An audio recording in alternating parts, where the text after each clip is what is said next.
Oui, PDG.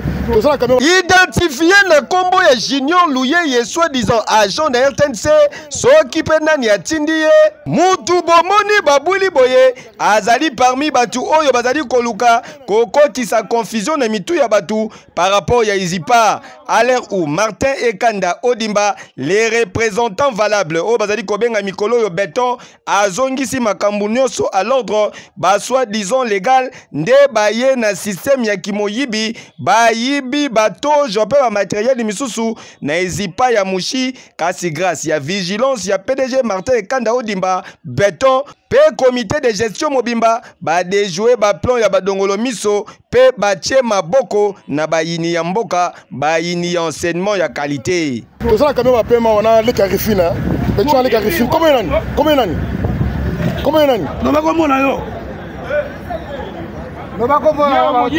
Choix exact yokandenge noko atubeli. Je suis venu trouver les policiers de l'auditorat qui étaient là, je suis entré parce qu'avant il n'y avait pas accès. Mais maintenant après quelques minutes, la situation est sous contrôle du camp du PDG Martin. Donc voilà, je suis aussi de Mouchi. Sikoyo, oyo lobaka liboso ezalaka nini? Ce que j'avais dit, c'était faux. Olobi? Non, moi je suis enseignant ici, je suis aussi agent ici à l'Izipa. Alors avant, il n'y avait pas d'activité ici. Alors quand j'étais de passage, j'ai vu les policiers de l'auditorat entrer et puis avec un groupe de gens. C'est par là que je suis entré.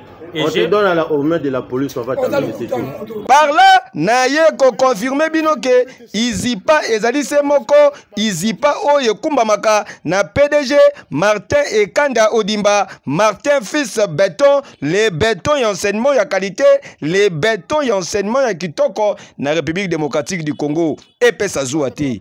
Ekeyo! Oui! Combien d'années? Non ba comme on yo.